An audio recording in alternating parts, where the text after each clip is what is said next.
যাবো না। এক পাগল লোক দাবি করছে যে আপনি তার নিকট ঋণগ্রস্ত।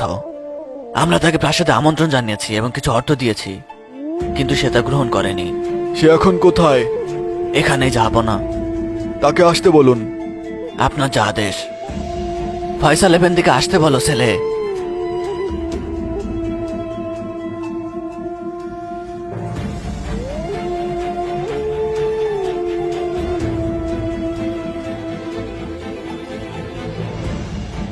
বলুন এফেন্দি, আপনি কি বলতে চান? যাবো না, আপনি আমার কাছে ঋণগ্রস্ত। আপনার কাছে আমি কিভাবে ঋণগ্রস্ত বৎস?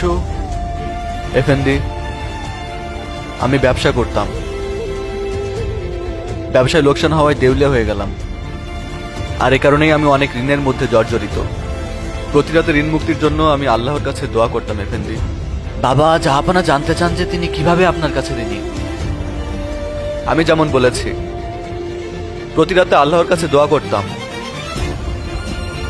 গত রাতে আমার স্বপ্নে আমাদের প্রিয় নবী সাল্লাল্লাহু আলাইহি ওয়াসাল্লামকে দেখেছি এফেন্দি। সাল্লাল্লাহু আলাইহি ওয়াসাল্লাম।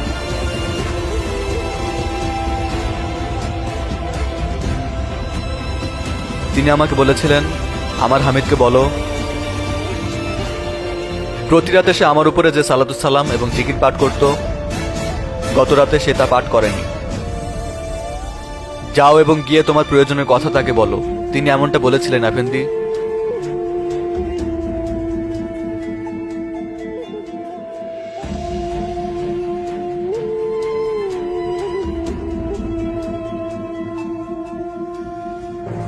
তিনি কি বলেছিলেন? কি বলেছিলেন? আমার হামিদকে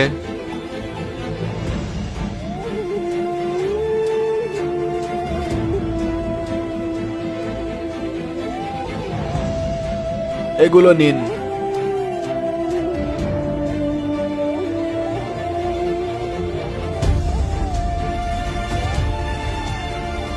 তিনি কি বলেছিলেন তা কি পুনরায় বলবেন? আমার হামিদ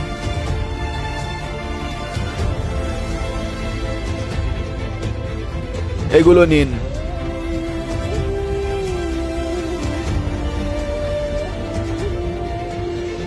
আরো একবার বলুন তিনি কি বলেছিলেন। প্রিয় নবী আমাকে স্বপ্নের মধ্যে বলেছেন যে আমার হামিদকে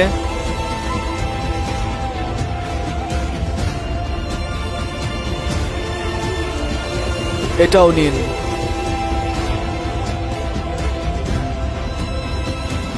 আর একবার বলুন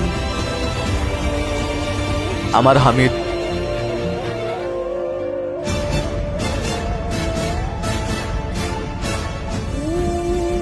এটাও নিন। বাবা, এ পরিমাণ কি আপনার জন্য যথেষ্ট নয়? যথেষ্ট পাশা, আমি তৎক্ষণাৎ আমার ঋণ পরিশোধ করব।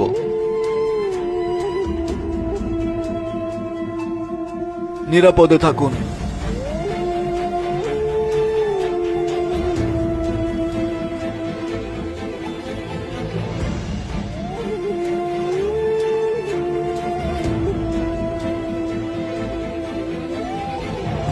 জাহাপনা, আপনি তো অনেক অর্থই তাকে দিয়ে দিলেন। আপনি কি বলছেন পাশা? আল্লাহর কসম, তিনি যদি আমার সমস্ত ধন সম্পদ, এমনকি আমার রাজত্ব ও যদি চাইতো আমি তাকে দিয়ে দিতাম। গত রাতে আমি কাজে ব্যস্ত ছিলাম পাশা। কাজ করতে করতে আমি টেবিলে ঘুমিয়ে গিয়েছিলাম পাশা। আমি দুধ পড়তে ভুলে গিয়েছিলাম। ভুল হয়ে গেছে পাশা, আল্লাহ আমাকে ক্ষমা করুন।